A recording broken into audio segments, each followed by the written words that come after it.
नमस्कार, वंचित न्यूजमध्ये आपलं स्वागत आहे। आज आपण देवरूख मार्लेश्वर इथे भगवान शंकरांचं मंदिर आहे, जिथं सगळ्यात मोठी यात्रा कोल्हापूर असेल किंवा रत्नागिरी असेल या दोन जिल्ह्यामध्ये सगळ्यात मोठं देवस्थान आणि त्याची आज यात्रा आहे। 14 जानेवारी मकर संक्रांत आहे। त्याच्या पूर्वसंध्येला आपण इथं जाणून घेऊया की आणखी जी यात्रा आहे कधीपासून सुरू होत आहे, त्याचबरोबर या यात्रेचं महत्त्व काय आहे आणि याची सुरुवात कशी होते आणि सांगता कशी होते, काय सांगाल? म्हणजे ही यात्रा कधीपासून सुरू झाली आणि परंपरा किती वर्ष आहे?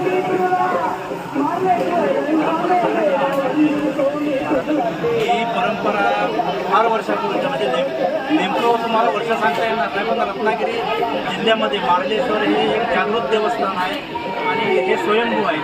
त्याचप्रमाणे हे नवसाला पावणारं देवस्थान आहे। या ठिकाणी भाविकांची भरपूर गर्दी असते।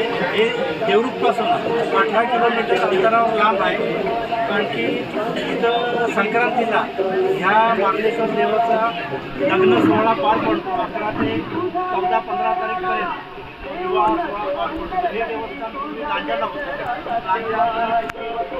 देवस्थानाच्या आजूबाजूचा परिसर घाण वगैरे करायला, त्यामुळं देव कंटाळून मुळात पूर्ण सुद्धा देव काही वर्ष होता तिथं, पण त्या ठिकाणी इथं घाण सुरू एक दिवशी रात्री देव कंटाळला आणि तो रात्रीच निघून आला आणि तो एके वेळी अंगवलीत सांबाराला सोबत घेतली आणि मार्लेश्वरला इथं आला।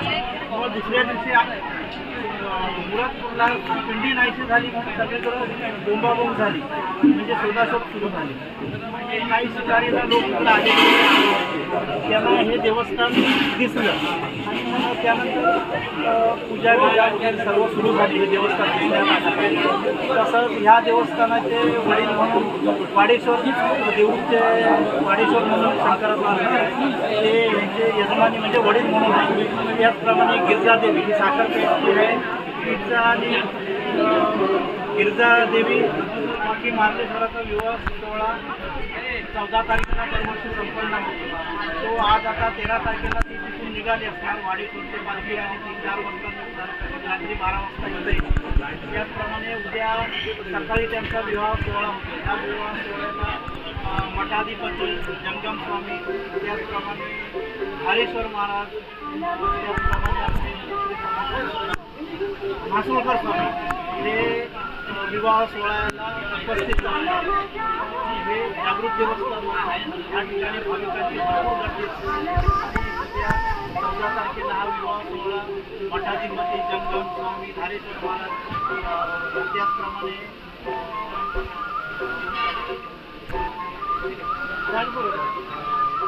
तरी पण आपल्यासोबत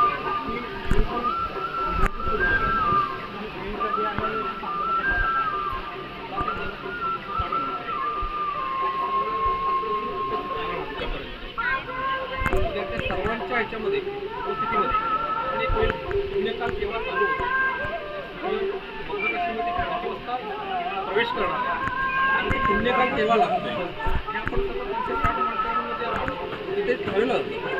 तो पुण्यकाल किती वाजल्यापासून किती वाजेपर्यंत आहे आणि ती योग्य ती वेळ बघून मार्लेश्वर आणि जाईल कल्याण सोहळा म्हणजे शिवविवाह सोहळा संपन्न करतो। ती वेळ आपण उद्या सकाळी पहाटेला ठरवू। त्याच्यामध्ये साखरपुडा येतो, मागणी घातल्या जाते, निमंत्रण देऊन कल्याण सोहळ्याची सुरुवात केली जाते। पंचप्रती म्हणले जातात, त्याच्यामध्ये मोठ्या विस्तारामध्ये आपण त्याची विवाह पार पडत असतो।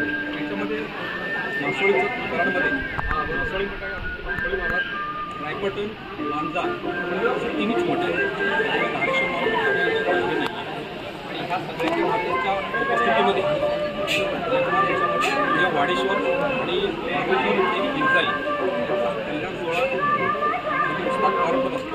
त्याच्यामध्ये देवस्थान ट्रस्ट आणि पुजारी, तहसील असेल, पोलीस असतील, ग्रामपंचायत, प्रत्येक ग्रामस्थ सगळ्यांचा एक मोलाचा वाटा असतो। या सगळ्या सोहळ्यामध्ये त्याच्यामध्ये प्रत्येक सहकार्य करून हा कार्यक्रम आणि हा सोहळा कसा पार पडेल, येणारे भाविक असतील चांगल्या प्रकारे आपण दर्शन देऊन ते सुखरूप कसे घरी पोहोचतील आणि आनंदात कसे जातील ही सगळ्यांची काळजी प्रशासन, शासन, देवस्थान कमिटी सर्व घेत असतात. आणि असा हा सोहळा मोठ्या उत्साहात आनंदात खूप लोक लांबून आले असतात हा सोहळा पाहण्यासाठी. त्या उत्साहामध्ये तो आनंदात पार पाडल्या जातो. ही यात्रा आपल्या एक 12 तारखेपासून आपण सुरुवात होती यात्रेत सर्व. परंतु आमचा जो विधीचा आहे म्हणजे पूजा असेल किंवा जे पुजारी आहे असा आमचा तो धार्मिक विधीचा कार्यक्रम आहे की 8 दिवस आपला चालत असतो. म्हणजे त्याच्यामध्ये मंडप येते, असे कार्यक्रम एक 8 दिवस चालत असतात.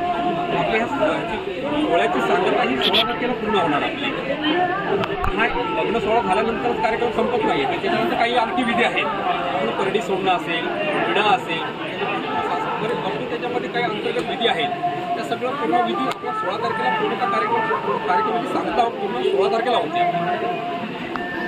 अतिशय महत्त्वाची अशी माहिती इथे विचारणी दिली आहे. आपली सांगता कशी होते आणि सोहळा आरंभ कधी होतो, म्हणजे की ज्या भाविकांना यावर्षी नाही पण इथून पुढे ज्यांना कुणाला ह्या सोहळ्याचं पहिल्यापासून जर आनंद घ्यायचा असेल तर त्यांनी 12 तारखेला आलं तरी त्यांना 12 तारखेपासून ते 16 तारखेपर्यंत हा सोहळा कशा प्रकारे चालतो हे पूर्ण अनुभवायला भेटेल. त्याचबरोबर याच्यामध्ये पोलीस प्रशासन असेल किंवा आरोग्य विभाग असेल यांचं कशा प्रकारे सहकार्य, आरोग्य विभाग सुद्धा मेडिकल ऑफिसर, त्याचप्रमाणे नर्सेस वगैरे कोणालाही काय प्रॉब्लेम आला तर त्याच्यासाठी उपचार केले जातात. त्याचप्रमाणे पोलीस विभागाकडून सुद्धा चांगले सहकार्य होतं. बंदोबस्त असतो हा बंदोबस्त असतो. जेणेकरून नाही अजिबात काय होत नाही. घेतले जातो सगळ्यांनी ज्या इथे येणारा जो शिवभक्त आहे त्याला कुठलाही त्रास होता याला दर्शन असेल, त्याच्या काही गैरसोयी असतील, पार्किंग असेल, पार्किंगपासून तर शिखरापर्यंत कुठेही त्याला अडचण त्या कामामध्ये पाणपोई असतील, काही असतील, नाश्त्याची सोय काही ठिकाणी केल्या जाते, काही नेहमी आपले महाप्रसाद असतो त्या ठिकाणी. म्हणजे आलेला भाविक अनंताना तिथून दर्शन करून गेला पाहिजे याची सगळी काळजी आणि प्रशासन आणि देवस्थान कमिटी पुजारी सर्व ग्रामस्थ आणि सगळे घेत असतात म्हणजे घेतल्या जाते. ठीक आहे. अतिशय खरीच ही आनंदाची गोष्ट आहे की इथं पूर्ण भाविकांची पूर्णपणे सोय केली जाते आणि सर्व पोलीस प्रशासन असेल, महसूल विभाग असेल, आरोग्य विभाग असेल, त्याचबरोबर ग्रामस्थ आणि सगळ्यात महत्त्वाचं मंदिर समितीची कमिटी आहे त्यांचं मोलाचं योगदान असतं. वंचित न्यूजसाठी मी सचिन बाबा, धन्यवाद.